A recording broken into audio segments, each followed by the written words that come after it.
चलिए दोस्तों, अब पढ़ने वाले हैं मुग़ल काल के बारे में। इसके पहले हमने पढ़ा था विजयनगर साम्राज्य, साथ में हमने पढ़ा था सूफी आंदोलन, और उसके पहले हमने पढ़ा था भक्ति आंदोलन, और उसके पहले अगर बात करें तो सल्तनत काल। ये सारी चीज़ हमारी कंप्लीट हो चुकी है इस यूनिट यानी कि मिडिवल हिस्ट्री के अंतर्गत। और अब हमारा जो चलेगा वो चलेगा मुग़ल काल। और मुग़ल काल की यदि बात करें हम, तो इसमें बहुत सारे शासक रहे हैं। मुख्य रूप से हम बात करेंगे किसके बारे में। सबसे पहला व्यक्ति आप देख सकते हैं बाबर। बाबर के बाद उसका बेटा आता है हुमायूं। हुमायूं का बेटा आता है कौन?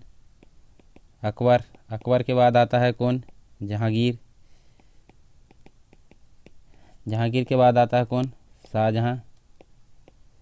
और शाहजहां के बाद आता है औरंगजेब। तो ये मुख्य व्यक्ति हो गए जिनके बारे में हमको पढ़ना है। 1 2 3 4 5 6। इसके अलावा कुछ बाद में आते हैं। बाद यानी कि जो हमारे लिए ज़्यादा इम्पोर्टेंट नहीं होते, फिर भी हम उनके बारे में अगर देखेंगे तो अच्छा रहेगा। देख लेंगे, क्योंकि कभी कभी क्वेश्चन जैसे 3 नंबर का या कुछ हमको देखने को मिलता है, तो उनके बारे में हम देख लेंगे। जैसे ये है बहादुर शाह प्रथम, तो ये औरंगजेब का उत्तराधिकारी रहता है। उसके बाद उसका उत्तराधिकारी आता है जहांदर शाह। जहांदर शाह का उत्तराधिकारी कौन आता है? फर्रुखसियर। और इसका उत्तराधिकारी कौन होता है? रफ़ी-उद-दौला। ये जो रहता है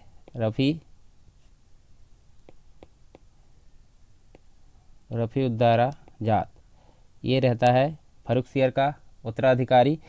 और इसका उत्तराधिकारी होता है रफ़ी-उद-दौला। किसका? ये वाले व्यक्ति का, रफ़ी-उद-दौला। और इसका होता है कौन? Next year. ये थोड़े थोड़े समय के लिए बनते हैं, तो हमको इसके लिए ज़्यादा यहाँ लोड नहीं लेना। परंतु अब जो है इसके बाद बनेगा कौन? मोहम्मद इब्राहिम। ये इसका उत्तराधिकारी रहता है नेक्स्ट ईयर का। इसके बाद यदि देखें तो मोहम्मद रोशन अख्तर। मोहम्मद रोशन अख्तर ये रहता है। अब इसकी अगर बात करें तो ये भी 29 वर्ष, मतलब ये 29 वर्ष शासन करता है यहाँ पर। इसके बाद आता है अहमद शाह। अहमद शाह हमारे लिए काफ़ी यहाँ पे मतलब ये जो मोहम्मद शाह है, मोहम्मद शाह और अहमद शाह, अहमद शाह और मोहम्मद शाह के बीच में जो है दो आक्रमण होते हैं। 2 आक्रमण कौन कौन से? जैसे हम अगर देखें तो जो 2 आक्रमण होते हैं, इनके अंतर्गत हम देखते हैं यहाँ पे अहमद शाह और मोहम्मद शाह के बीच में, जैसे जो अहमद शाह अब्दाली रहता है और एक और व्यक्ति रहता है, वो आक्रमण करते हैं। उनके बारे में भी हम पढ़ेंगे। काफ़ी खास आक्रमण है, जिससे जो दिल्ली का जो खजाना है उनके द्वारा काफ़ी यहाँ पे लूटपाट की जाती है। इसके बाद हम देखते हैं जब अहमद शाह आता है, अहमद शाह के बाद आता है आलमगीर। ये आलमगीर द्वितीय रहता है, क्योंकि आलमगीर जो रहता है, आलमगीर की उपाधि किसको दी जाती है? औरंगजेब को। तो ये आलमगीर द्वितीय रहता है। फिर शाह आलम आता है। शाह आलम एक बार जो है पहले आ जाता है, और अब जो है दूसरा आता है, यानी कि शाह आलम द्वितीय आता है। फिर एक अकबर पहले आ जाता है, तो एक अकबर अब बाद में आता है, तो इसका नाम होता है अकबर द्वितीय। फिर आता है एक बहादुर शाह पहले आ जाता है, और एक बहादुर शाह ये बाद में आता है, तो बहादुर शाह ये द्वितीय। तो इस प्रकार से यहाँ हम देख सकते हैं। देखिए, हमने पूरे जो मुग़ल काल है, मुग़ल काल हमको पता है जब 1526 में पानीपत का युद्ध होता है। तो पानीपत का युद्ध किस किस के मध्य होता है? पानीपत का युद्ध होता है बाबर और इब्राहिम लोदी के मध्य। तो बाबर के द्वारा क्या होती है? जीत, और यहाँ पे मुग़ल साम्राज्य है उसकी स्थापना की जाती है। तो मुग़ल काल जो है 1526 से लेकर लगभग आप बोल सकते हैं 1857 की क्रांति तक, क्योंकि 1857 की क्रांति में जो बहादुर शाह द्वितीय था, इसने नेतृत्व किया था दिल्ली से। तो इसको जो है बाद में कालकोठरी में बंद कर दिया जाता है, और वहाँ इसको जो है वहाँ इसकी मृत्यु हो जाती है। तो यहाँ तक हम मान सकते हैं पूरा मुग़ल काल। हालांकि हमारे लिए जो इम्पोर्टेंट रहेगा, जितना भी हम पढ़ेंगे, वो 1707 तक, जहाँ तक कि औरंगजेब का शासन रहता है। तो इतना हमारे लिए खास इम्पोर्टेंट रहेगा। तो ये तो बात कर ली हमने कुछ निम्न, मतलब जो इम्पोर्टेंट हमने देख लिए शासकों के बारे में। अब हम शुरू करते हैं किससे? शुरुआत करते हैं हम बाबर से। तो बाबर हमारा जो है पहला मुख्य शासक है, यानी कि हालांकि वो थोड़ी दिन तक रहा है। जैसे कि हम बात करें 1526 में उसने जो है स्थापना की थी मुग़ल साम्राज्य की, और 30 में उसकी मृत्यु हो गई थी। तो 1526 से लेकर 30 तक यानी 4 वर्ष ही रहा है। हालांकि ज़्यादा उसने कुछ वो नहीं किया, बाकी स्थापना उसने, संस्थापक उसको माना जाता है मुग़ल काल का। तो सबसे पहले हम देख लेते हैं न, यहाँ मैप में थोड़ी सी यहाँ चीज़ें देख लेते हैं हम। जैसे मान लीजिए बाबर आया था, बाबर इधर से आया था, तो बाबर का एरिया मान लीजिए ये ग्रीन कलर का। परंतु जब हम बात करें, जब उसका समय काल था यानी 1530 तक उनने जितनी भी लड़ाइयाँ लड़ी थी, तो हम देख सकते हैं, देखिए ये वाला जो एरिया है पर्पल कलर का, ये आप देख सकते हैं, ये पूरा एरिया किसका हो गया था, बाबर के समय काल तक हो गया था। पर हम अगर बात करें थोड़े समय जब अकबर, हुमायूं को तो ज़्यादा हमको एक्सटेंड देखने को नहीं मिलता, क्योंकि हुमायूं को शेरशाह सूरी हरा देता है और वो भाग जाता है। बाद में आता है 1555 में, 56 में उसकी मृत्यु हो जाती है, तो वो हमारे लिए ज़्यादा इंपॉर्टेंट नहीं है, हालांकि उसके बारे में भी हम पढ़ेंगे। परंतु जब अकबर की बारी आती है, तो अकबर के समय का एरिया देखिए आप, अकबर के समय का एरिया जो बीच का है वो तो रहेगा ही, बाकी आप येलो कलर का देख सकते हैं। ये येलो कलर का जो एरिया है पूरा कंप्लीट, ये जो है अकबर ने अपने राज्य में मिला लिया था। मतलब पूरा जो है कंप्लीट, यहाँ पे देखिए इतने क्षेत्र में जो पूरा अंदर का एरिया, कोर एरिया, और बाहर का जितना भी एरिया है येलो वाला, वो पूरा जो है अकबर के शासनकाल के समय उसके हाथ में था। अब बात करते हैं जो लास्ट शासक था इम्पोर्टेंट, अगर देखें तो औरंगजेब। तो औरंगजेब जो था, औरंगजेब के समय में आप देख सकते हैं ये नीचे वाला जो एरिया है, नीचे वाला आप देख सकते हैं, ये जितना भी आप लाइट रेड या लाइट पिंक कलर का जो दिख रहा है, ये वाला एरिया भी किसके हाथ में आ गया था, औरंगजेब। मतलब हम बोल सकते हैं जब 1707 तक था, तो पूरा जो एरिया है इतना, मतलब नीचे का अगर दक्षिण राज्य छोड़ दिया जाए, दक्षिण, और थोड़ा सा यहाँ पूर्वोत्तर छोड़ दिया जाए, तो इतने को छोड़कर अगर देखें तो पूरे भारत पर मुग़ल साम्राज्य था 1530 से 1707 तक का। ये आप नक्शा देख सकते हैं, ठीक है। एक बार अच्छे से आप इसको देख लीजिए नज़र में, और फिर हम आगे जितने भी चीज़ें पढ़ेंगे वो आपके दिमाग में क्लियरिटी बनते चलेगी। तो पहला जो शासक है हमारा मोहम्मद, मतलब बाबर था। बाबर को हम जहीरुद्दीन मोहम्मद बाबर बोलते हैं, पूरा नाम इसका क्या था, जहीरुद्दीन मोहम्मद बाबर। और इसका समय काल था, इसने जो है 1526 में स्थापना की थी, या संस्थापक मतलब जो है मुग़ल काल शुरू किया था, मुग़ल साम्राज्य की स्थापना की थी, और 30 तक वो है रहा, और 30 में उसकी मृत्यु हो गई। तो हम सबसे पहले बात करते हैं बाबर की। तो बाबर का जो जन्म हुआ था, बाबर का जन्म की बात करें तो ये ज़्यादा हमारे लिए इम्पोर्टेंट नहीं है, परंतु फिर भी हम देख लेते हैं। 1483 बाबर का जन्म कब हुआ था, 14 फरवरी 1483 को फरगना में इसका जन्म हुआ था। और इसके पिता का नाम क्या था, पिता का नाम था उमर शेख मिर्ज़ा, और जो माता थी उसका नाम था निगार। अब ये हम देख सकते हैं पिता की मृत्यु के पश्चात जो बाबर था, बाबर ने यहाँ हम देख सकते हैं 12 वर्ष की आयु में शासन की बागडोर संभाली थी। एक प्रकार से जब पिता की मृत्यु हो गई थी 1494 में, तो पिता की मृत्यु के पश्चात जब 12 वर्ष की आयु का बाबर था, तो उसने जो है शासन संभाला, कहाँ का, फरगना का शासन संभाल लिया। और प्रारंभिक चरणों में जो इनके चाचा थे, यानी कि जो इसके पिता थे उमर शेख मिर्ज़ा, इनके भाई, तो इनसे काफ़ी यहाँ पे जो क्षेत्र थे उनको छीनने में ये काफ़ी प्रयास किया, परंतु असफल रहे। समरकंद नाम, यानी उज्बेकिस्तान की अगर बात करें, तो ये छीनने में काफ़ी असफल रहे, काफ़ी प्रयास किया इन्होंने। तो अब ये जो है धीरे धीरे यहाँ से निकल गए, तो निकले तो कहाँ पहुँचे, भारत की ओर पहुँचे। पर एक बात है, इन्होंने डायरेक्ट भारत की ओर यहाँ पे भारत पर आक्रमण नहीं किया। उदाहरण के तौर पे आप देख लीजिए, जैसे मान लीजिए हम जो है जैसे पानी गर्म करते हैं, तो पानी गर्म करते तो हम एकदम से हाथ डालकर देखते हैं कि गर्म कितना है, नहीं, हम धीरे से थोड़ी सी उंगली डुबा कर देखते हैं। अगर ज़्यादा गर्म है तो हम हाथ नहीं डुबाते, और अगर गर्म नहीं है तो हम हाथ डुबा लेते हैं। उसी प्रकार बाबर ने भी कुछ इसी प्रकार किया। जैसे ये भारत है, तो भारत की ओर उसने रुख किया, परंतु एकदम से उसने जो है आक्रमण नहीं बोला, वो धीरे से थोड़े से क्षेत्र में आक्रमण करता था और वापस चला जाता था। मतलब उसको पता चल जाता था कि स्थिति कितनी ठीक है, मतलब उसके लायक है, मतलब वो आक्रमण करने लायक उसकी स्थिति है, या फिर उसकी जो सेना है वो हार मान जाएगी। इस प्रकार से उसके द्वारा जो है बार बार यहाँ पे क्या किया जाता था, टेस्टिंग की जाती थी एक तरीके से। परंतु उसके लिए खुशखबरी की बात कब हुई, जब यहाँ से भारत से ही यहाँ पे जो इब्राहिम लोदी था उसके कुछ विरोधी थे, तो उन्होंने निमंत्रण भेजा किसको, बाबर को, कि आओ और युद्ध करो और जो इब्राहिम लोदी है उसको हराओ। ताकि जो अन्य लोग हैं उनका जो है एक प्रकार से उनकी मर्जी चल सके। पर उनको क्या पता था कि बाबर आएगा और इब्राहिम लोदी को तो हरा देगा और साथ में इन सबको भी तहस नहस करके अपना खुद का साम्राज्य स्थापित कर लेगा। अगर ऐसा उनको पता रहता तो वो भूल कर भी यहाँ पे बाबर को न्योता नहीं देते, परंतु ऐसा ही कुछ हुआ। तो उसने जो है भारत की ओर रुख किया। अब भारत की ओर रुख करने के उसके प्रारंभिक उद्देश्य देख लेते हैं। तो संपूर्ण भारत पर तो उसका कब्जा करने का अधिकार मतलब उद्देश्य नहीं था, बल्कि जो पंजाब था, पंजाब हम देख सकते हैं आज की डेट में पंजाब हमको देखने को मिलेगा, एक तो हमारे भारत में और दूसरा पाकिस्तान में भी। दो दो पंजाब देखने को मिलेंगे, जो पहले एक ही था, बहुत बड़ा क्षेत्र था। तो उस पर अधिकार करने का इसका उद्देश्य था। 1524 में बाबर ने संपूर्ण पंजाब व लाहौर पर अधिकार स्थापित कर लिया। पंजाब और लाहौर तो दोनों पर अधिकार कर लिया। और 26 में यहाँ इसका मुकाबला कहाँ होता है, यहाँ होता है इब्राहिम लोदी से। तो इब्राहिम लोदी से मुकाबला होता है, तो उसी के संबंध में हम देखने वाले हैं उसके कुछ युद्ध के बारे में। तो युद्ध मुख्य रूप से 4 थे, किसके? बाबर के। सबसे पहले बात कर लेते हैं, देखिए पानीपत का युद्ध। ये देखिए 4 युद्ध आप पहले देख लीजिए। पानीपत का युद्ध हुआ था, खानवा का युद्ध हुआ था, राणा सांगा के मध्य चंदेरी का युद्ध हुआ था, मेदनी राय और घाघरा का युद्ध हुआ था अफगानों के साथ। तो सबसे पहले देखते हैं पानीपत का युद्ध। अब पानीपत का युद्ध कब हुआ था, तो ये आप थोड़ी सी डेट याद रख लीजिए, कभी कभी एग्जाम में देखने को मिल जाती है, वनडे एग्जाम में। तो ये आपको देखने को मिलेगी 21 अप्रैल 1526, तो हर किसी को याद रहता है। तो 21 अप्रैल 1526 को ये किसके मध्य हुआ था? बाबर और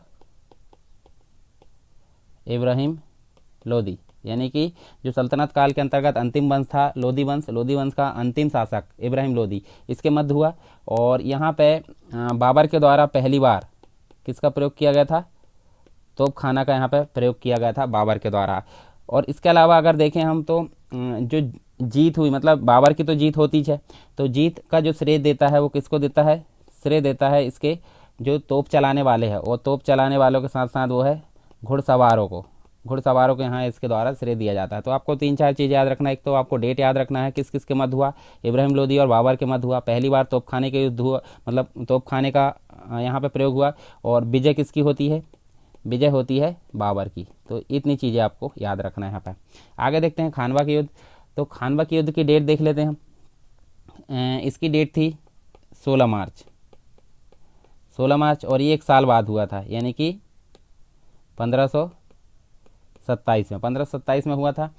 और ये इम्पोर्टेंट हो जाता। पहले तो हम देख लेते हैं किसके मध्य हुआ था। ये हुआ था राणा सांगा। अब राणा सांगा कौन था? राणा सांगा वही व्यक्ति था जिसने न्योता भिजवाया था किसको? बाबर को, कि आओ और इब्राहिम लोदी को युद्ध में पराजित करो। तो सेकंड टाइम क्या होता है, जब वो इब्राहिम लोदी को यहाँ पर पराजित कर देता है, तो राणा सांगा और इनके जो साथी वो बोलते हैं कि भाई अब जाओ, कि मतलब अब तुमने इब्राहिम लोदी को हरा दिया, आप चले जाओ। तो बाबर कहाँ मानने वाला था? बाबर को भारत बहुत पसंद आ गया, तो उसने जो है धीरे धीरे करके, मतलब जिनने उनको न्योता दिया तो उनको तक परास्त कर दिया। यहाँ पे ये राणा सांगा के मध्य हुआ था और राणा सांगा को पराजित कर दिया गया, यानी कि जो है जीत किसकी हो गई? फिर से बाबर की हो गई। और ये युद्ध इसलिए इम्पोर्टेंट है क्योंकि यहाँ उसने जो है जिहाद का नारा दिया था, जिहाद का नारा बाबर के द्वारा दिया गया था। एक और चीज़, इसकी जो उपाधि है, उपाधि भी इसने ग्रहण किया था बाबर ने, जिसको हम बोलते हैं गाजी। तो बाबर ने गाजी की उपाधि भी यहाँ पर ग्रहण किया था। तो ये हमारे लिए इम्पोर्टेंट है। उसके बाद देखते हैं चंदेरी का युद्ध। चंदेरी की युद्ध की डेट देख लेते हैं हम।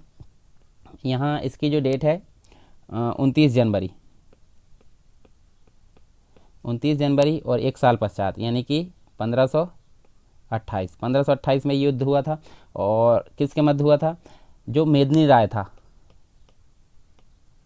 मेदनी राय, इसके मध्य हुआ था। और जीत किसकी हुई?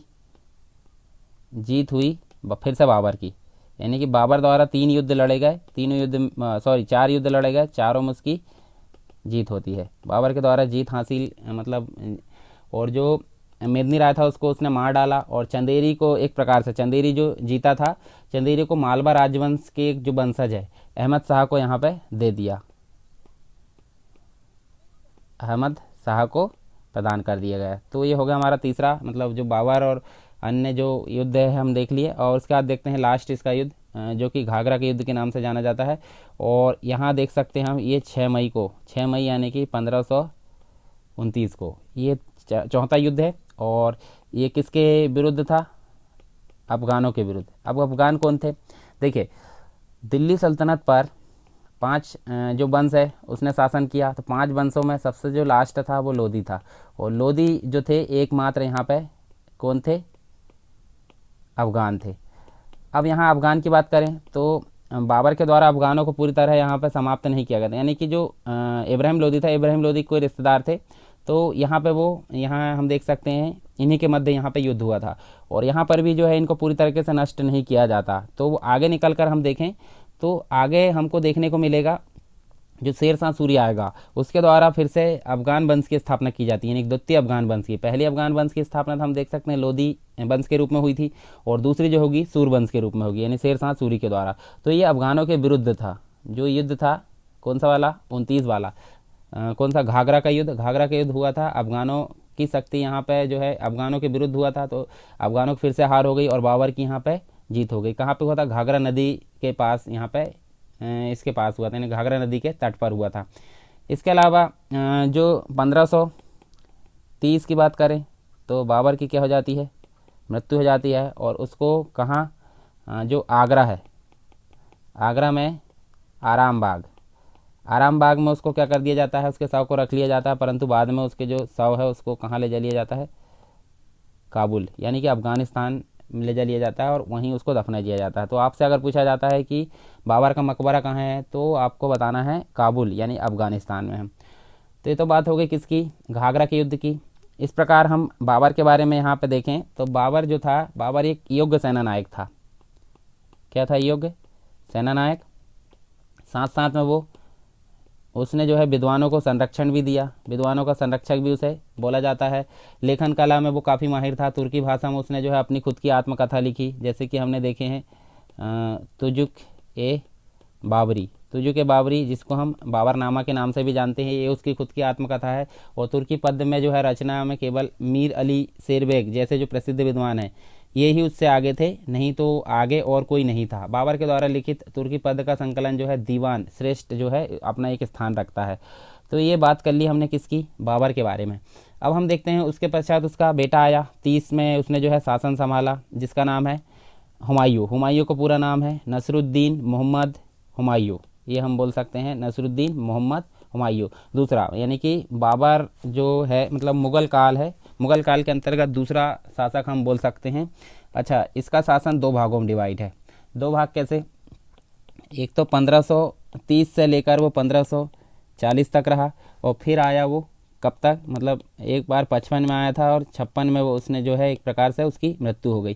तो ये 2 काल में डिवाइड है, क्योंकि बीच में कौन आ जाता है, बीच में आ जाता है सूरी, यानी कि शेर शाह सूरी जो है उसका शासन काल आ जाता है। ये हुमायूं को हरा के अपना खुद का वंश यानी कि द्वितीय अफगान वंश की यहाँ स्थापना करता है, और कुछ समय तक यानी कि 1555 तक उसका शासन रहता है, और बाद में फिर से हुमायूं आता है और इनको हराकर अपना खुद का शासन स्थापित कर लेता है।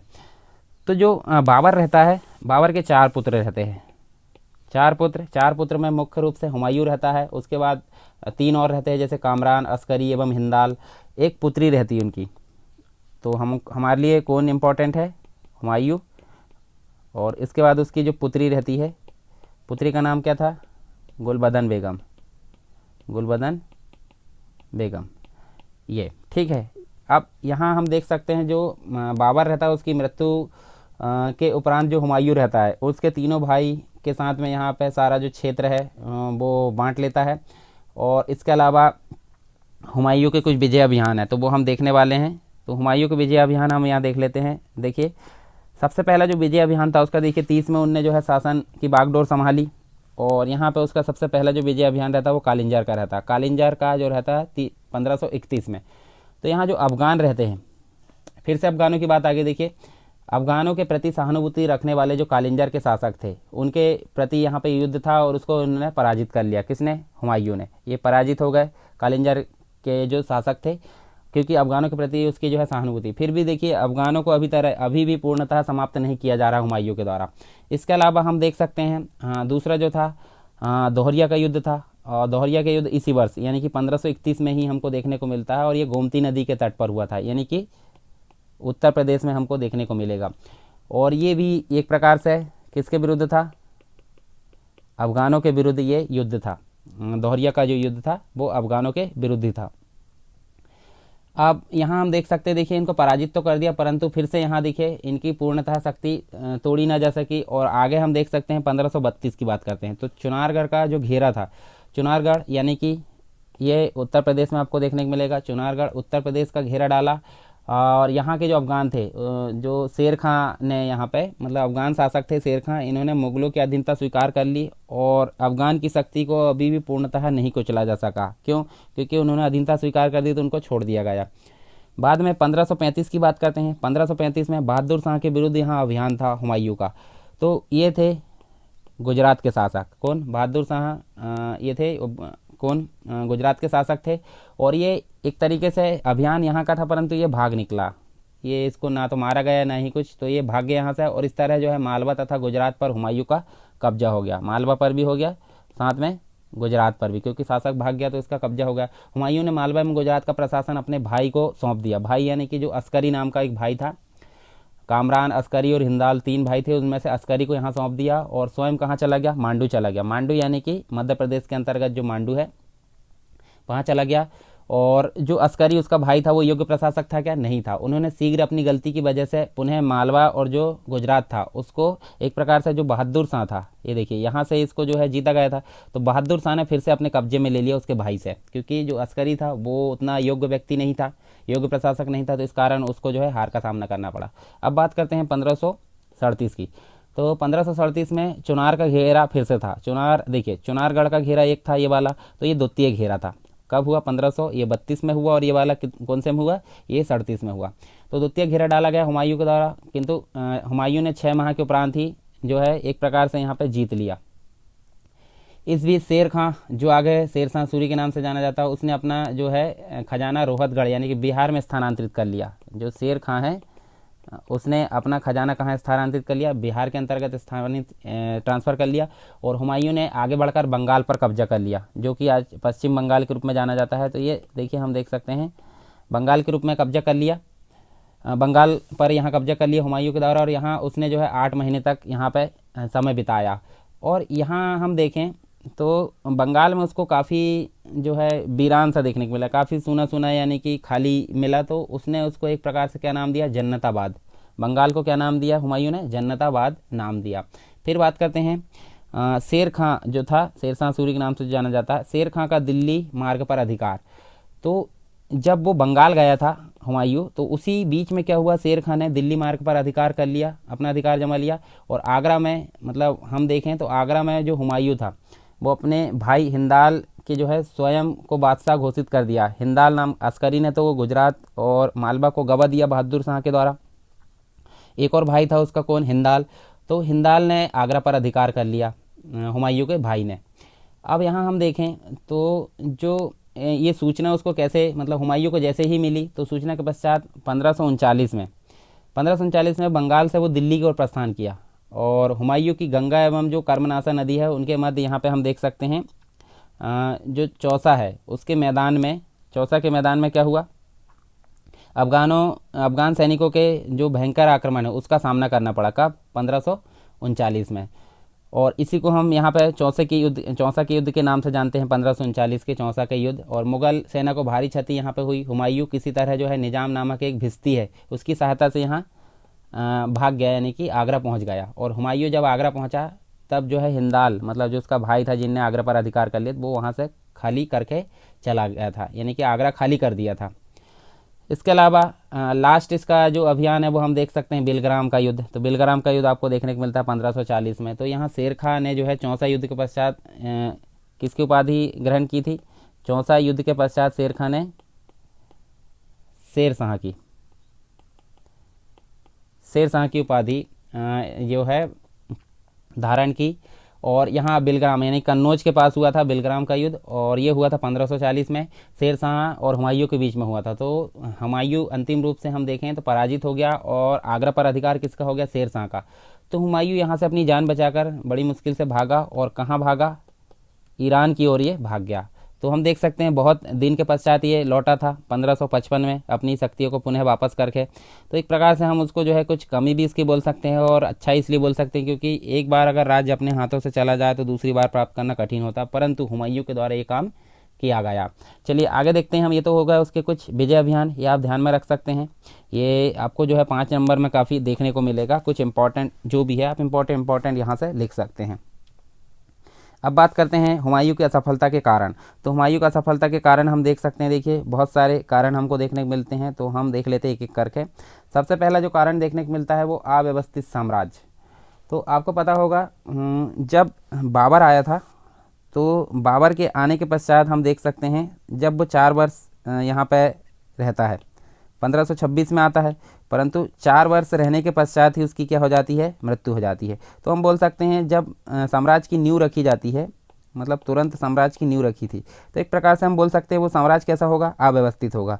तो उसके सामने एक चुनौती थी कि अव्यवस्थित साम्राज्य उसको मिला, यानी कि बाबर ने भारत में मुगल साम्राज्य की नींव अवश्य रख दी थी, परंतु सुदृढ़ एवं व्यवस्थित साम्राज्य की स्थापना नहीं कर सका, क्योंकि 1530 में उसकी मृत्यु हो गई थी। और एक और चीज़, जब बाबर का युद्ध हुआ था किसके साथ में, अफ़गान के साथ में, मैंने अभी पीछे कितने बार बताया है, अफ़गानों के साथ में जब युद्ध हुआ था तो इनकी शक्ति पूर्णतः खत्म कर दी गई थी क्या, नहीं की गई थी। तो वही जब अफ़गान बाद में आते हैं तो वो हुमायूं के लिए खतरा सिद्ध होते हैं, मतलब सुरक्षा, उनसे सुरक्षा करना काफ़ी मुश्किल हो जाता है हुमायूं को। फिर बात करते हैं दूसरी, राज्य की कमज़ोर वित्तीय प्रशासनिक सैन्य व्यवस्था, वित्तीय एवं प्रशासनिक या सैन्य व्यवस्था हम बोल सकते हैं। तो जब हुमायूं राजगद्दी पर बैठा तो मुगलों की जो वित्तीय प्रशासनिक और सैन्य व्यवस्था थी अत्यंत क्या थी, कमज़ोर थी। यही कारण था कि हुमायूं के समक्ष जो चुनौतियाँ थी, जो भी चुनौतियाँ आई है उसका सामना करने में वो असफल सिद्ध हुआ। तो ये भी एक मुख्य कारण यहाँ देखने को मिलता है। फिर अब भाइयों का असहयोग, तो ये तो हम देख सकते हैं कि जैसे उसके भाई जितने भी थे वो एक तो अयोग्य थे और दूसरा उन्होंने उसका साथ नहीं दिया, यानी कि वो खुद चाहते थे कि हुमायूं के हाथ से जो शासन है या साम्राज्य है वो छीन लें, यानी कि छीनने का प्रयास उसके द्वारा किया गया। जैसे कि जो अस्करी है, कामरान, हिंदाल है, इनका सहयोग उसको प्राप्त नहीं हुआ और शासन को छीनने की काफ़ी कोशिश की गई। तो ये भी एक प्रकार से कमजोरी उसकी सिद्ध हुई। फिर बात करते हैं एक समय में दो मोर्चा का संघर्ष, मतलब हम बोल सकते हैं जो हुमायूं था उसमें एक प्रकार से हम देखें तो जब शेर खां जो था, मतलब जो शेर शाह के नाम से जाना जाता है, शेर खां, और पश्चिम में हम देख सकते हैं बहादुर शाह। बहादुर शाह गुजरात में जो हम देख सकते हैं फिर से उनने ले लिया था। तो दोनों से यहाँ संघर्ष करना पड़ा और इसी के कारण दो मोर्चा इसको मिल गया, उसके कारण वो असफल यहाँ सिद्ध होता है। फिर हम देख सकते हैं नेक्स्ट जो कारण देखने को मिला है हुमायूं की चारित्रिक, ये चारित्रिक आप कर लीजिए, हुमायूं की चारित्रिक दुर्बलता है।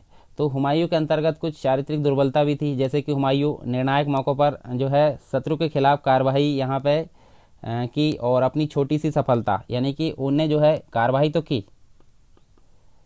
परंतु जब उसको एक छोटी सी सफलता मिल गई तो वो उतने में ही काफ़ी खुश हो गया। और अब हमने देखे थे वो कहाँ चला जाता है, मांडू चला जाता है, मांडू के बाद वो बंगाल चला जाता है। तो इस प्रकार से वो जिस समय उसको युद्ध में रहना था, युद्ध भूमि में रहना था, उस समय वो उधर जाकर क्या कर रहा था, आराम कर रहा था। तो यही हम देख सकते हैं कि उसकी एक चारित्रिक दुर्बलता भी यहाँ काफ़ी सिद्ध हुई असफल होने के कारण, मतलब उसकी असफलता में ये काफ़ी सिद्ध हुई। फिर भाग्य का साथ न देना, एक प्रकार से हुमायूं की जो असफलता है इसका एक प्रमुख कारण इसको माना जाता है। उदाहरण के तौर पे जब कन्नौज का युद्ध हुआ था, कन्नौज का युद्ध कब हुआ अभी हमने देखें 1540 में, तो इसके दौरान तीव्र वर्षा हुई और तीव्र वर्षा होने के कारण जो सैन्य सामग्री उसकी वो नष्ट हो गई और नष्ट होने के परिणाम स्वरूप क्या हो, उसको पराजय का सामना करना पड़ा। बात करते हैं नेक्स्ट, शेर शाह का अधिक योग्य एवं चालाक होना। हुमायूं की असफलता के एक प्रमुख कारण इसको माना जाता है, क्योंकि जो है इसका प्रमुख प्रतिद्वंदी था शेर शाह, जिसको हम शेर खां के नाम से जानते हैं। शेर खां जो था उससे मतलब अधिक योग्य एवं चालाक था हुमायूं से, और स्वयं बाबर ने हुमायूं को यह सलाह दी थी कि वह इस चालाक अफगान से काफ़ी सतर्क रहें। तो ये उसके सामने मतलब एक प्रकार से काफ़ी मजबूत स्थिति में था शेर शाह। तो इस कारण भी हमको जो है यहाँ पे हार देखने को मिलती है किसकी, हुमायूं की। तो ये प्रमुख कारण थे, कौन कौन से हमने देखे यहाँ पे। एक तो अव्यवस्थित साम्राज्य, ये पहला पॉइंट हमने देखे, अव्यवस्थित साम्राज्य उसको मिला, राज्य की शक्ति, वित्तीय प्रशासनिक और सैन्य व्यवस्था काफ़ी कमज़ोर थी, भाइयों का सहयोग मिला, एक समय में दो मोर्चा, और हुमायूं की चारित्रिक दुर्बलता है, भाग्य का साथ न देना, शेर शाह का अधिक योग्य एवं चालाक होना। निष्कर्ष के रूप में क्या बोला जाएगा, निष्कर्ष के रूप में हम बोल सकते हैं कि जो हुमायूं था उसकी चारित्रिक दुर्बलता है और जो मुगलों की कमज़ोर स्थिति, इसके कारण जो शेर शाह सूरी है उसकी रणनीति और योग्यता के कारण यहाँ पे 1540 में उसको गद्दी छोड़नी पड़ी। परंतु फिर से जब दोबारा बात करें तो 1556 में फिर से वो जो है अपने शासन की बागडोर संभाल लेता है। तो इस प्रकार से हम यहाँ जो है मुगल साम्राज्य की स्थापना फिर से देखने को मिलती है।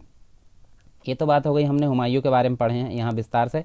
अब नेक्स्ट जो शासक आता है बीच में, हम बोल सकते हैं देखिए दोनों संक्रमण काल इसे बोल सकते हैं। संक्रमण काल का मतलब क्या होता है, संक्रमण काल भी नहीं बोलेंगे, क्योंकि एक ही साम्राज्य के अंतर्गत जो है बीच में ये साम्राज्य आया है जिसका नाम है सूर्यवंश, यानी कि सूर्यवंश या फिर शेरशाह सूरी के द्वारा ये लाया गया था, मतलब स्थापित किया गया था। और 1540 में एक प्रकार से हम बोल सकते हैं द्वितीय अफगान साम्राज्य की यहाँ स्थापना हुई थी। तो हम ये देख सकते हैं, देखिए ये जो साम्राज्य था, ये वाला जो भाग दिख रहा है आपको ग्रीन कलर का, ये कंप्लीट, ये वाला जो भाग दिख रहा है ये आपको दिख रहा है सूर्यवंश का, जिसकी स्थापना किसने की थी? शेरशाह सूरी के द्वारा की थी, हुमायूं को हराकर। तो उत्तर भारत का पूरा एरिया हम एक तरीके से देख सकते हैं पूरा सूरी वंश है, सूर्यवंश है। तो इसके कुछ जो है साम्राज्य विस्तार के अंतर्गत कुछ अभियान थे किसके? सूरी के। तो हम उदाहरण के तौर पे यहाँ देख सकते हैं 1540 में तो इसकी स्थापना हुई और हुमायूं को पराजित किया था, द्वितीय अफगान साम्राज्य की स्थापना की थी। तो कुछ उपलब्धियाँ उसकी हम देख लेते हैं। उपलब्धियाँ कैसे? कुछ उसके अभियान के बारे में। तो पहला जो अभियान हमको देखने को मिलता है वो है खोखरों के विरुद्ध अभियान। खोखरों के विरुद्ध अभियान जो था यहाँ पे हम देख सकते हैं 1541 में। यहाँ जो 1541 में शेरशाह सूरी था उसने बोलन दर्रे में, बोलन दर्रा यानी कि जो पेशावर, पाकिस्तान की बात करते हैं हम, यहाँ पे बोलन दर्रा जो कि और जो पेशावर मार्ग है उसमें मुगलों को में जो है मुगलों से सुरक्षित रखने के लिए यहाँ पे इस अभियान को किया था किसने? शेरशाह सूरी ने, खोखरों के विरुद्ध अभियान, और उनकी शक्ति को इसने समाप्त कर दिया। दूसरा था बंगाल के विरुद्ध, बंगाल का अभियान था। तो बंगाल का अभियान कब था? 1541 में था और यहाँ इसका गवर्नर था खिजर खां। इसके विरुद्ध यहाँ पे इसके विद्रोह का दमन इसने किया। और इस प्रकार हम देखें तो विद्रोह ना हो इसके लिए शेरशाह सूरी ने पूरे बंगाल को कितने भागों में बांट दिया? 16 सरकारों में। अब सरकार का मतलब उस समय क्या होता था? सरकार मतलब आज की डेट में हम बोल सकते हैं जिला। तो जब हम जिला बोलते हैं तो समझ जाओ कि वो उस समय का क्या था? सरकार था। ठीक है। इसके अलावा बंगाल की विजय के उपरांत उसने जो है मालवा का जो है सफल अभियान किया 1543 में। तो मालवा का सफल अभियान मतलब सफल हुआ इसके लिए। इसके अलावा 1543 में ही उनने जो है रायसेन के राजा पूरनमल के विरुद्ध एक प्रकार से उसके छल के बल पर जो है पराजित किया उसको। हालांकि रायसेन जो अभियान है शेरशाह के चरित्र पर कलंक है, क्योंकि एक प्रकार से हम देखें तो अभियान में शेरशाह ने कुरान की शपथ लेकर पूरनमल से वादा किया था कि वो उसको जो है सुरक्षित निकल जाने दिया जाएगा उसको, परंतु शेरशाह ने जो पूरनमल है, पूरनमल को यहाँ पे छल से क्या कर लेता है? पीछे से हमला कर देता है। एक प्रकार से हम ये देख सकते हैं। फिर मारवाड़ का अभियान, मारवाड़ का अभियान 1544 की बात करते हैं। मारवाड़ यानी कि आज की डेट में हम बोल सकते हैं जोधपुर, राजस्थान। तो मारवाड़ का अभियान था और यहाँ के शासक जो था मालदेव। मारवाड़ का शासक कौन था? मालदेव था। इसको युद्ध में पराजित किया शेरशाह सूरी ने और जोधपुर के अधिकांश क्षेत्र पर अधिकार कर लिया। मारवाड़ अभियान में राजपूतों की वीरता को देखकर शेरशाह ने टिप्पणी की थी कि मुट्ठी भर बाजरे के लिए मैंने समूचे हिंदुस्तान के साम्राज्य को खो दिया। एक प्रकार से ये किसके द्वारा कहा गया था? शेरशाह सूरी के द्वारा कहा गया था। फिर शेरशाह की जो जिंदगी का अंतिम अभियान था जिसका हम बोलते हैं कलिंजर का अभियान। तो शेरशाह का जीवन का अंतिम अभियान इसको बोलते हैं और ये हुआ था 1545 में। और ये अभियान उसके लिए मृत्यु का कारण साबित होता है, क्योंकि जब तोप से जो गोला छोड़ा जाता है बारूद, तो वो जो है सामने द्वार से टकरा, किले का जो द्वार था कालिंजर के युद्ध में, उस किले के द्वार से वो गोला टकराकर बारूद में गिर जाता है, जो कि शेरशाह सूरी के साइड में रहता है। तो बारूद के ढेर में गिरने के कारण जो है शेरशाह सूरी की मृत्यु हो जाती है। तो इस प्रकार एक प्रकार से हम देख सकते हैं कि एक बृहद अफगान साम्राज्य की स्थापना शेरशाह सूरी के द्वारा की जाती है। और उत्तर भारत में, जैसे कि हमने अभी बात की है, उत्तर भारत में काफ़ी राजनीतिक एकता हमको देखने को मिलती है शेरशाह सूरी के अंतर्गत। तो ये तो बात हो गई शेरशाह सूरी के साम्राज्य विस्तार के अंतर्गत कुछ अभियान हमने देखे हैं। अब बात कर लेते हैं हम कुछ जो है प्रशासनिक सुधार उसके द्वारा किए गए। तो देखिए प्रशासनिक सुधार के अंतर्गत हम देखने वाले हैं इसके बहुत सारे, जैसे कि केंद्रीय प्रशासन के बारे में हम देखेंगे, फिर देखेंगे प्रांतीय प्रशासन और फिर देखेंगे स्थानीय प्रशासन। तो स्थानीय प्रशासन ये सभी के बारे में हम देखेंगे। पहले तो देख लेते हैं हम क्या उद्देश्य था शेरशाह सूरी के प्रशासनिक सुधार का, क्या उद्देश्य था। तो यहाँ देखिए शेरशाह सूरी के शासनकाल का एक महत्व जो है उसके प्रशासनिक कार्यों से ही यहाँ मापा जाता है, जैसे कि हम उसी के बारे में पढ़ रहे हैं। प्रशासनिक कार्यों के लिए उसके जो है जो शासनकाल है उसको काफ़ी महत्व यहाँ दिया जाता है, यानी प्रशासनिक सुधार उसके द्वारा काफ़ी किए गए थे। शेरशाह सूरी के द्वारा जो प्रशासनिक सुधार थे उसके प्रमुख उद्देश्य में हम देख सकते हैं साम्राज्य विस्तार, जो साम्राज्य है उसकी सुरक्षा एवं जो है प्रजा हित एक प्रकार से उसका करना एक उद्देश्य था। शेरशाह सूरी की प्रशासनिक प्रणाली में एक प्रकार से हमको देखिए निरंतरता, पुनरुद्धार और परिवर्तन, ये तीनों ही लक्षण हमको देखने को मिलते हैं। और उसका जो मॉडल था, जो राजतंत्र का मॉडल था, वो अलाउद्दीन जो खिलजी था, अलाउद्दीन हम देख सकते हैं, पीछे हमने सल्तनत काल में अलाउद्दीन खिलजी के बारे में पढ़े हैं। तो अलाउद्दीन खिलजी के मॉडल पर काफ़ी आधारित था इसका जो भी प्रशासनिक मॉडल था। आगे हम देखें तो पीछे की बात करें अलाउद्दीन खिलजी के मॉडल पर आधारित था, और आगे जो आधार बनेगा किसके लिए आधार बनेगा, अकबर के प्रशासनिक मॉडल को ये प्रभावित करेगा। तो ये दोनों ही प्रकार से हम इसको इम्पोर्टेंट बोल सकते हैं। तो ये 3 पढ़ने वाले हम, केंद्रीय प्रशासन, प्रांतीय और स्थानीय। तो सबसे पहले बात करते हैं केंद्रीय प्रशासन की। केंद्रीय प्रशासन के अंतर्गत जो है हम 4 प्रकार के जो है उसके क्या पढ़ेंगे, विभाग पढ़ेंगे। जैसे कि शेर शाह सूरी ने अफगानों की जो कबीलाई मतलब ग्रुप में जो लोग रहते थे उसको कबीला बोलते थे। तो कबीलाई भावना के बावजूद प्रशासन के केंद्रीकरण भी बल दिया, यानी कि लोग टुकड़ों में रहते थे, उसके बाद भी यहाँ पे केंद्रीकरण को यहाँ पे बल दिया किसके द्वारा, शेर शाह सूरी के द्वारा, केंद्रीय प्रशासन के अनुसार। और शेर शाह सूरी स्वयं जो था प्रशासनिक, एक प्रकार से जो प्रशासनिक व्यवस्था थी उसका सर्वोच्च अधिकारी होता था कौन, सुल्तान। सर्वोच्च अधिकारी कौन होता था, स्वयं सुल्तान होता था, यानी कि शेर शाह सूरी स्वयं होता था। और इसने जो है महत्वपूर्ण विभाग स्थापित किए, जैसे कि हम देख सकते हैं दीवान विजारत। तो दीवान विजारत जो था इस जो है भू राजस्व के निर्धारण के लिए इसका उपयोग किया गया था, यानी कि इसका काम क्या था, भू राजस्व का निर्धारण, इस विभाग का जो था निर्धारण करना, साथ में उसकी वसूली भी करना। पहले तो निर्धारित किया जाएगा और वसूली भी किया जाएगा, इन दोनों काम से संबंधित ये विभाग था। और शेर शाह ने सासाराम के प्रबंधन के रूप में, सासाराम उसके जहाँ मकबरा स्थित है वो वाली जगह है, यानी कि बिहार में, सासाराम के प्रबंधन के रूप में राजस्व का अनुभव प्राप्त कर रखा था। और इस विभाग में शेर शाह जो था इसका हस्तक्षेप ज़्यादा था, क्योंकि राजस्व की बात करते हैं तो हस्तक्षेप यहाँ क्या था, शेर शाह का ज़्यादा था। दूसरा था दीवान आरिज। दीवान आरिज यानी कि यहाँ पे हम बात करते हैं सेना से संबंधित विभाग था। तो सेना की जो है नियुक्ति, उसके अलावा हम देख सकते हैं प्रशिक्षण, उसके अलावा उनके वेतन, इन सभी कार्यों, यानी कि जो सैनिक विभाग है उससे रिलेटेड ये विभाग था। और ये सभी काम किसके द्वारा किए जाते थे, इसी विभाग के द्वारा। और शेर शाह ने दाग एवं हुलिया की पद्धति को फिर से जीवित किया, यानी कि सेना की पहचान की जा सके इसके लिए दाग एवं हुलिया की जो पद्धति थी वो अपनाई जाती थी। और दीवान इंसा, ये किससे संबंधित था, ये पत्राचार से संबंधित था। अब पत्राचार जो था यानी कि ऐसे मीडिया बोल सकते हैं आज की डेट में, तो पत्राचार से संबंधित विभाग था। और ये कम्युनिकेशन के लिए मतलब जो है संप्रेषण का माध्यम हुआ करता था उस समय। और दीवान रिसालत जो था धर्म से संबंधित है, धर्म से संबंधित था। तो ये तो बात हो गई हमारी केंद्रीय प्रशासन के तौर पर 4 प्रकार के विभाग थे। और पहले वाला जो विभाग है दीवान विजारत, यहाँ पे शेर शाह सूरी का काफ़ी हस्तक्षेप होता था, जो कि भू राजस्व एवं उसकी वसूली से संबंधित विभाग था। बात करते हैं प्रांतीय प्रशासन की। तो प्रांतीय प्रशासन हमको कंफर्म नहीं होता है कि था या नहीं था, तो इससे संबंधित काफ़ी इतिहासकारों में विवाद है। परंतु यहाँ हम देखिए इसके बाद जो आता है अकबर के समय इसकी जो है स्थायी रूप से शुरुआत देखने को मिलती है। फिर भी अगर बात करें हम तो जो शेर शाह सूरी उसके प्रशासन के समय हमको जो प्रांत का प्रमुख है उसको हम सूबेदार बोलते थे। तो कुछ ना कुछ प्रकार से तो था, परंतु प्रांतीय प्रशासन हम उसको नहीं बोल सकते। और इसकी सहायता के लिए जो सूबेदार होता था, सूबेदार की सहायता के लिए यहाँ पे कौन होते थे, प्रांतीय वजीर, प्रांतीय अरीस और प्रांतीय दवीर और प्रांतीय सद्र, ये 4 प्रकार के अधिकारी यहाँ पे हुआ करते थे। किसके लिए, सूबेदार की सहायता के लिए। तो ये हो गए प्रांतीय प्रशासन के बारे में। इसकी कोई निश्चित यहाँ पे जानकारी नहीं है हमको प्रांतीय प्रशासन के लिए, फिर भी हमने इसके बारे में थोड़ी सी जानकारी यहाँ देख ली है। स्थानीय प्रशासन की अगर बात करें तो शेर शाह सूरी के समय स्थानीय प्रशासन में जो प्रांत होता था, प्रांतों का विभाजन किस में होता था, सरकार में। सरकार यानी कि हम बोल सकते हैं जिला को क्या बोला जाता है, सरकार बोला जाता है, ठीक है।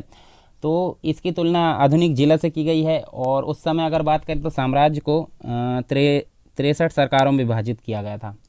कब, जब शेर शाह सूरी का शासन था, जिनमें हम बोल सकते हैं 16 तो ओनली कहाँ थी, बंगाल में ही थी। 16 कहाँ थी, बंगाल में ही थी। और उसके अलावा बात करें 47, तो 47 कहाँ थी, देश के अन्य भागों में ये फैली हुई थी, यानी कि देश के अन्य भागों में जो जिले थे वो 47 थे। और 16 मुख्य रूप से, क्योंकि आज की डेट में जो पश्चिम बंगाल है वो सिर्फ पश्चिम बंगाल नहीं था, बिहार, उड़ीसा, ये सभी जो आसपास के जितने ज़िले हैं, वो जितने स्टेट है वो सभी स्टेट इसके अंतर्गत शामिल थे, बंगाल के अंतर्गत। तो हमने देखे। और जो सरकार थी यानी जिला था, सल्तनत काल के सिख का एक विस्तृत रूप था। मुख्यतः 2 प्रकार के अधिकारी यहाँ पे हुआ करते थे।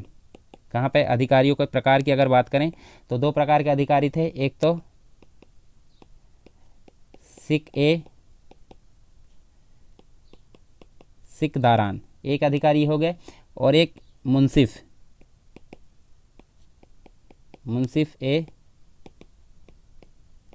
मुंसिफान।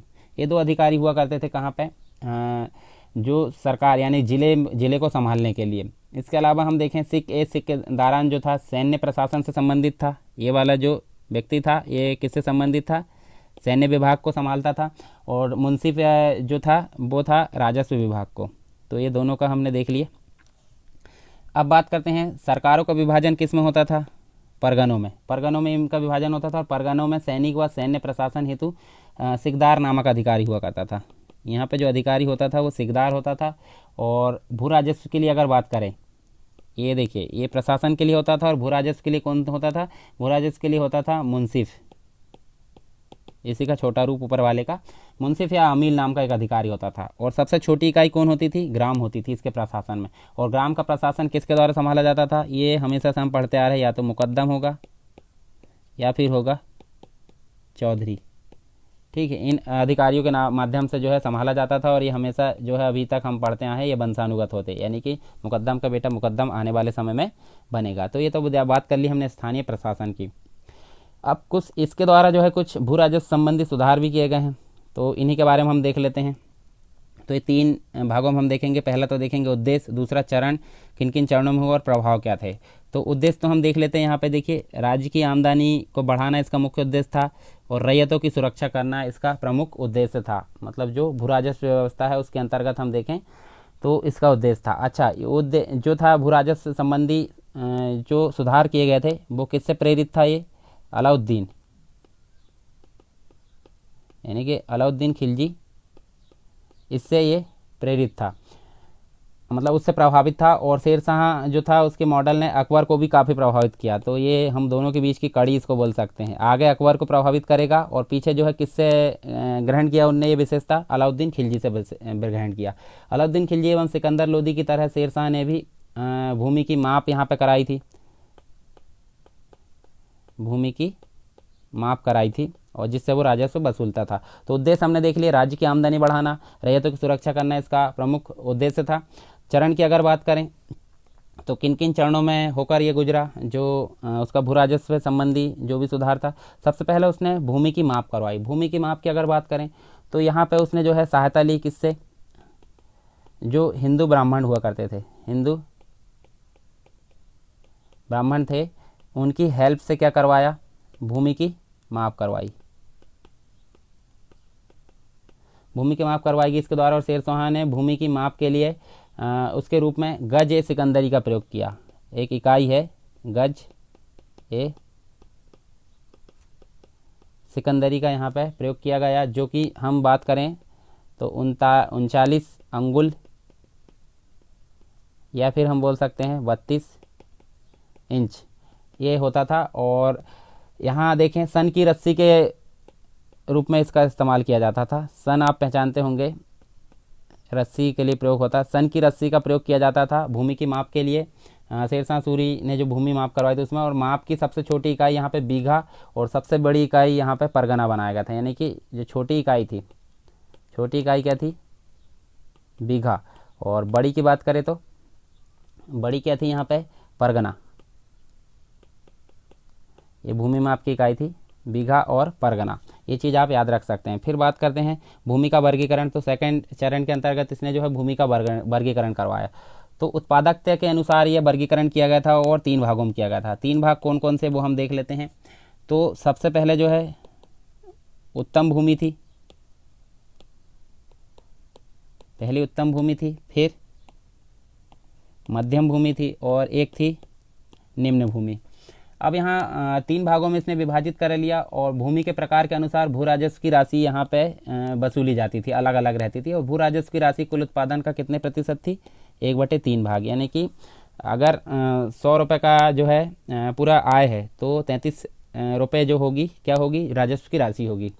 इसके अलावा राजस्व की वसूली कैसे की जाती थी, राजस्व की वसूली के लिए हम देख सकते हैं या तो वो अनाज के रूप में भी ले लेता था, अनाज भी ले लेता था, या फिर वो नगद भी ले लेता था। यानी कि दोनों ही व्यवस्था यहाँ पे चलती थी, अनाज भी और नगद भी। नगद वसूली हेतु शेरशाह ने अनाजों की दर तालिका तैयार कराई थी, जिसे रय के नाम से भी जाना जाता था।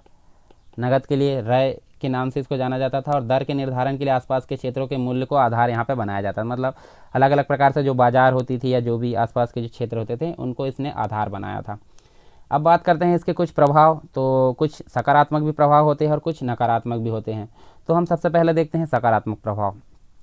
तो सकारात्मक प्रभाव के अंतर्गत देख सकते हैं, देखिए निश्चित आमदनी, यानी कि राज्य को एक निश्चित आमदनी प्राप्त होने लगी और एक मजबूत सेना यहाँ बनाई गई। जब मजबूत सेना बनाई जाएगी तो राज्य की सुरक्षा भी यहाँ सहायक सिद्ध होगी। साथ में इसने जो है जब आय प्राप्त हुई तो इसने जो है लोक कल्याणकारी कार्य भी कराए। लोक कल्याणकारी कार्य भी यहाँ पे काफ़ी देखने को मिलते हैं आय से।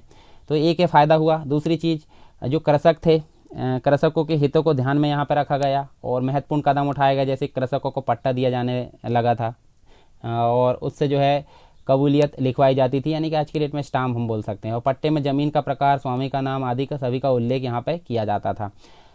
हाँ, शेरशाह सूरी को भू राजस्व व्यवस्था की रैयतवाड़ी व्यवस्था भी, मतलब रैयतवाड़ी पद्धति भी कहा जाता है। शेरशाह सूरी की जो भू राजस्व व्यवस्था है उसको एक प्रकार से हम क्या बोल सकते हैं, जो आगे हम पढ़ेंगे अंग्रेजों के समय, ब्रिटिश व्यवस्था के समय रैयतवाड़ी, तो रैयतवाड़ी व्यवस्था या रैयतवाड़ी पद्धति भी इसको कहा जाता है। तीसरी चीज़ हम देख सकते हैं सकारात्मक कदम क्या था, अनाज राजकीय गोदाम में सुरक्षित होने लगा। जैसे पीडीएस हम बोल सकते हैं, राशन दुकानों के लिए जो गोडाउन है वहाँ सेव रहता है। तो अकाल की स्थिति से निपटने के लिए काम किया गया था। कुल उत्पादन का 2.5 सेर प्रति मन जो है अनाज राजकीय गोदाम में सुरक्षित रखा जाता था। तो ये काफ़ी यहाँ पर सकारात्मक कदम हमको देखने को मिलते हैं। फिर बात कर लेते हैं नकारात्मक। तो आपको पता है भूमि की माप करवाई गई थी। तो भूमि की माप की जो पद्धति थी हम बोल सकते हैं लाहौर, मुल्तान, इलाहाबाद, बिहार क्षेत्र में ही अपनाई गई थी। तो हम बोल सकते हैं कुछ संकुचित एरिया था, लाहौर, मुल्तान और बिहार क्षेत्र में ही अपनाई गई थी। तो अन्य क्षेत्र की क्या बात करें, अन्य क्षेत्र में तो ये अपनाई नहीं गई थी। तो अन्य क्षेत्रों में क्या होगा, अन्य क्षेत्रों में प्रॉब्लम होने वाली। तो ये कमी हम एक देखने को मिलती है। भूमि की माप की पद्धति थी, संकुचित एरिया था। दूसरी चीज़, जब भूमि की माप कराई गई थी तो सन की रस्सी का प्रयोग किया गया था। अब सन की रस्सी अगर गीली हो जाती है तो उस समय उसकी लंबाई अलग होगी और जब सूख जाती है तो उस समय उसकी लंबाई अलग होगी। तो ये काफ़ी अंतर देखने को मिला। तो इससे भी काफ़ी प्रॉब्लम हमको देखने को मिली। फिर भूमि जो भू राजस्व है उसमें बारंबारता नहीं थी, यानी कि जो भू राजस्व उसके निर्धारण में उत्पादन का कोई ध्यान नहीं रखा जाता था। ये भी यहाँ पर कमी देखने को मिलती है, यानी कि बारंबारता नहीं थी, यहाँ पर भू राजस्व में बारंबारता नहीं थी। दूसरी चीज़ हम देखें तो अनाजों के मूल्य का निर्धारण, तो अनाजों के मूल्य का निर्धारण केवल 1 वर्ष के मूल्य से किया जाता था। अब अगर पीछे देखें हम तो 2-4 वर्ष के औसतन मूल्य को ध्यान में रखकर अगर ध्यान में मतलब उनको रखा जाए और उसके बाद अनाजों के मूल्य को औसत मतलब एक प्रकार से निर्धारित किया जाए तो काफ़ी अच्छा रहेगा। परंतु यहाँ पर शेरशाह सूरी के द्वारा सिर्फ 1 वर्ष के मूल्य को ध्यान में रखा जाता था। तो ये भी एक प्रकार से यहाँ कमी देखने को मिलती है। अब बात कर लेते हैं क्या, आर्थिक सुधार की। तो शेरशाह सूरी के अंतर्गत जो आर्थिक सुधार हुआ है वो भी हम यहाँ देखने वाले हैं। तो यहाँ देखिए हम कुछ पॉइंट्स में देखेंगे। यहाँ पे शेरशाह का जो शासनकाल था आर्थिक सुधारों के लिए काफ़ी उल्लेखनीय माना जाता है। तो इसी के अंतर्गत हम देखने वाले सबसे पहले भूमि की माप। भूमि की माप के अंतर्गत हमने क्या देखे थे, शेरशाह सूरी ने भू राजस्व हेतु भूमि की माप पद्धति को यहाँ अपनाया था, जिसे बाद में हम रैयतवाड़ी व्यवस्था से भी क्या कर सकते हैं, तुलना उसकी कर सकते हैं, यानी कि उसी के जैसा उसको समझ सकते हैं। दूसरी चीज़, वाणिज्य व्यापार को प्रोत्साहन दिया गया। किसके द्वारा, शेरशाह सूरी के द्वारा वाणिज्य व्यापार को भी यहाँ काफ़ी प्रोत्साहन दिया गया, जिसके अंतर्गत हम देख सकते हैं राज्य में एक समान मुद्रा प्रणाली लागू की गई। उसने कुछ नवीन सिक्के जारी किए, जैसे कि हम बात करें यहाँ पे कौन कौन से, एक सोने की असरफी ये इसके द्वारा जारी की गई। चांदी का रुपया भी इसके द्वारा जारी किया गया, चांदी का रुपया इसके द्वारा जारी किया गया।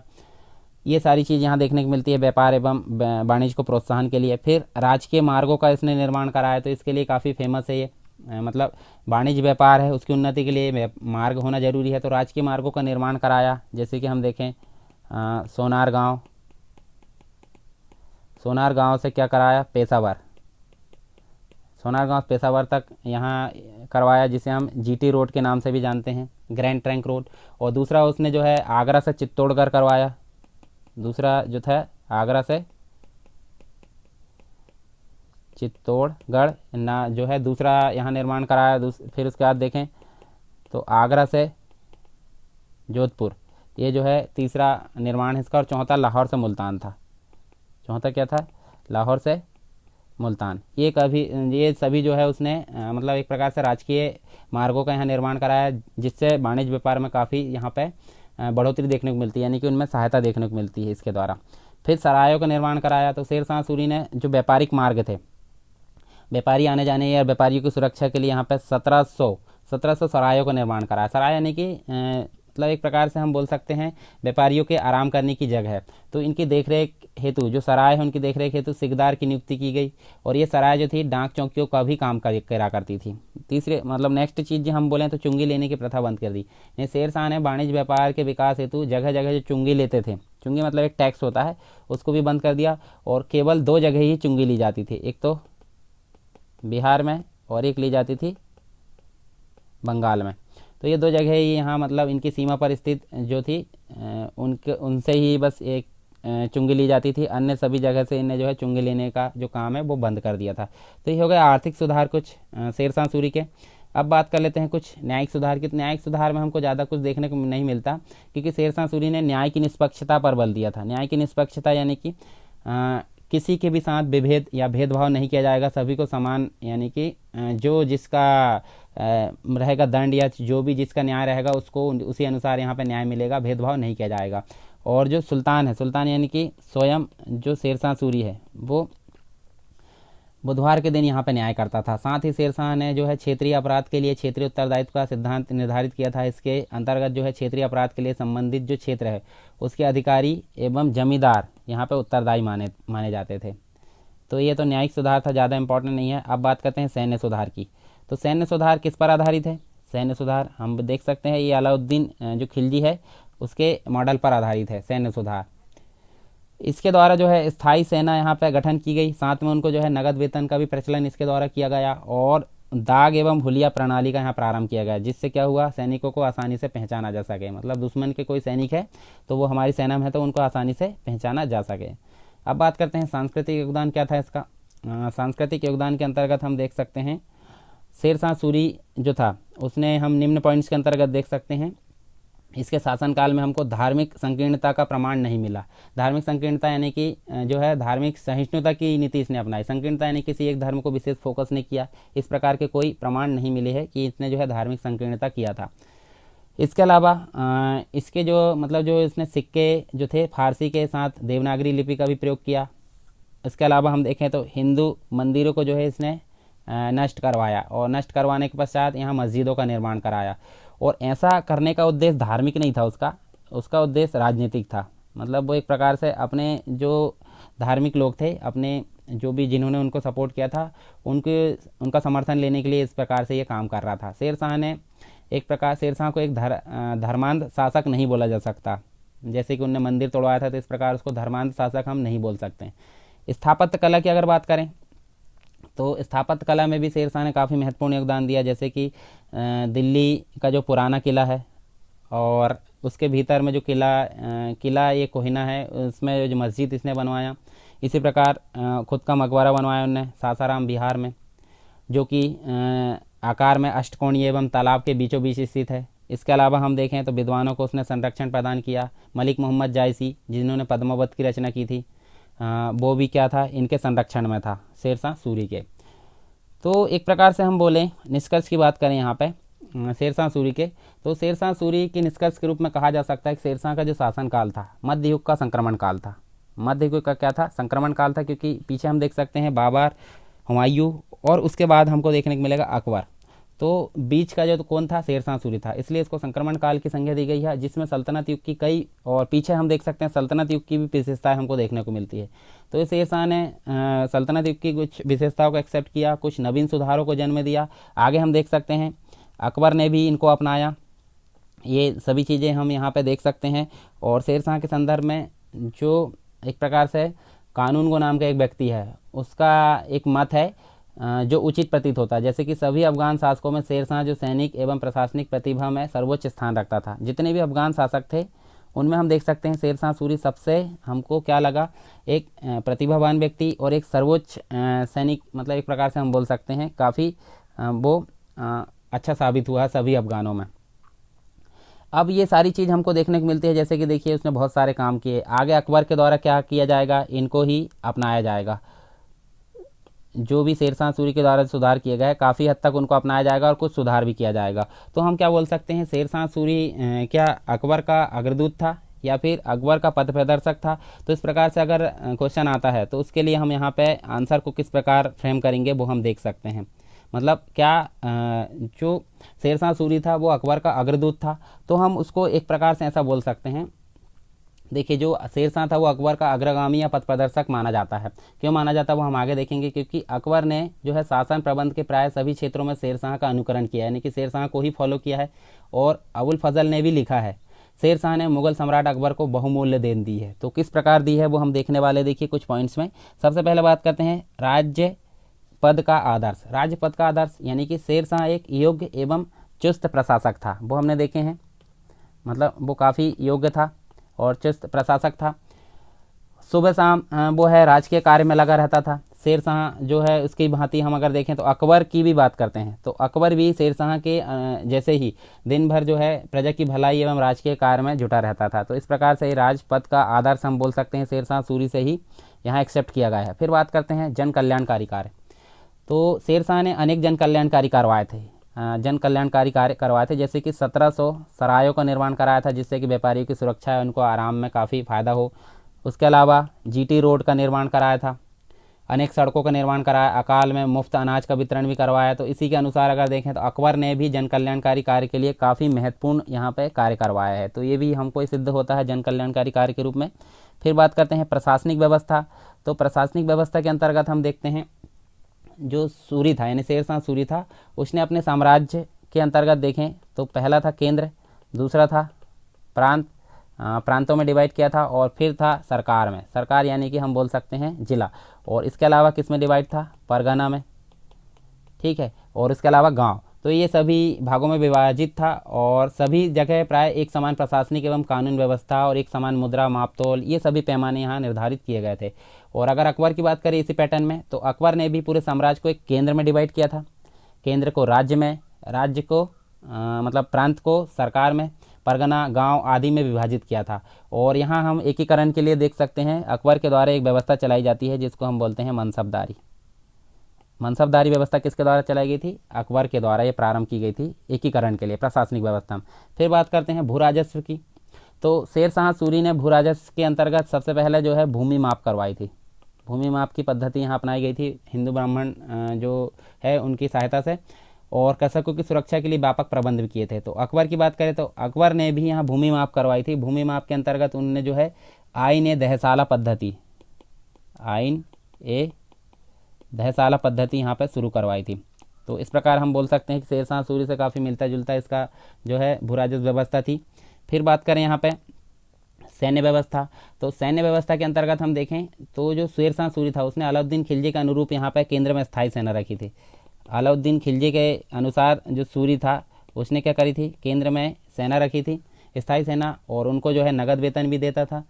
हुलिया व दाग की प्रथा भी यहाँ अपनाई गई थी इसके द्वारा, और राजधानी में स्थायी सेना रखी जाती थी, मतलब किसके द्वारा, सूरी के द्वारा। उसी प्रकार अकबर ने भी जो राजधानी है यानी केंद्र है उसमें भी जो अकबर है उसने स्थायी सेना रखने का पैटर्न रखा। और एक प्रकार से हम बोलें तो ऐसे सैनिकों को अहैदी कहा जाता था। अकबर के समय ऐसे सैनिक क्या कहा जाता था, अहैदी कहा जाता था।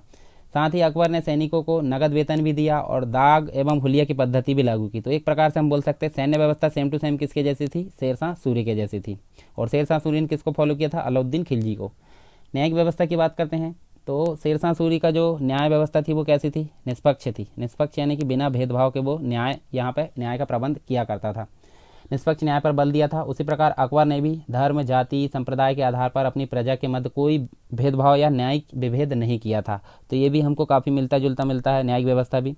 फिर सांस्कृतिक क्षेत्र, सांस्कृतिक क्षेत्र की अगर बात करें तो शेरशाह सूरी ने सांस्कृतिक क्षेत्र में काफ़ी स्थापत्य का निर्माण कराया। जैसे कि हमने अभी बात की दिल्ली का पुराना किला, उसके अंतर्गत एक मस्जिद है, सासाराम का मकबरा जो खुद का है उसका। उसी प्रकार हम देखें अकबर ने भी अनेक महत्वपूर्ण इमारतें बनवाई, जैसे कि अकबर ने जो है फतेहपुर सीकरी का जो किला है उसकी इमारत जो है किला बनवाया। उसके बाद बुलंद दरवाज़ा बनवाया, पंचमहल, सिकंदरा स्थित स्वयं का मकबरा हम देख सकते हैं। तो ये सांस्कृतिक क्षेत्र में भी काफ़ी जो है मतलब आगे था। एक प्रकार से शेरशाह सूरी जैसे आगे था स्थापत्य निर्माण में, उसी प्रकार जो अकबर था उसी प्रकार ये भी आ गया था। तो हम सिंपल रूप में निष्कर्ष के तौर पर क्या बोल सकते हैं कि जो शेरशाह सूरी था वो क्या अग्रदूत था अकबर का।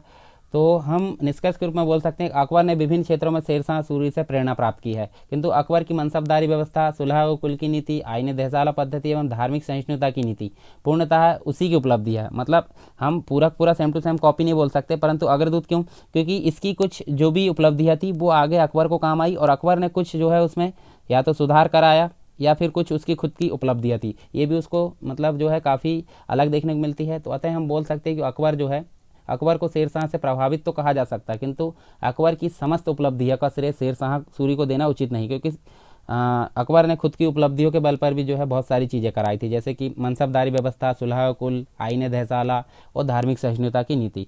तो एक प्रकार से हम उसको मान भी सकते हैं कुछ स्थिति में, और यहाँ पर कुछ श्रेय देने के अलावा जो है अकबर की खुद की उपलब्धियों को भी यहाँ पे गिना जाएगा।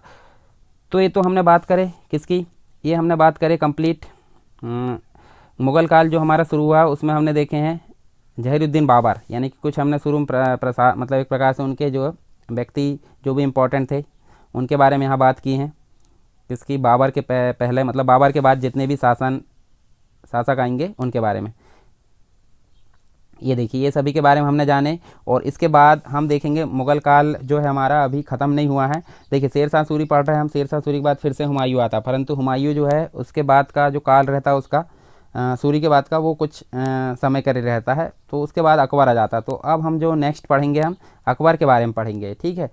तो अकबर के बारे में हमारा जो है बहुत बड़ा टॉपिक रहेगा, हालांकि पूरा कंप्लीट हम पढ़ेंगे। जैसे कि मुग़ल काल के बारे में हम पढ़ेंगे, प्रशासनिक व्यवस्था, उसका साहित्य कैसा था, उसकी संस्कृति कैसी थी, उसकी राजनीतिक व्यवस्था कैसी थी, अर्थव्यवस्था, मनसबदारी, ये सारी चीज़ों के बारे में हम पढ़ेंगे अब, यानी कि मुग़ल कालीन प्रशासन के बारे में।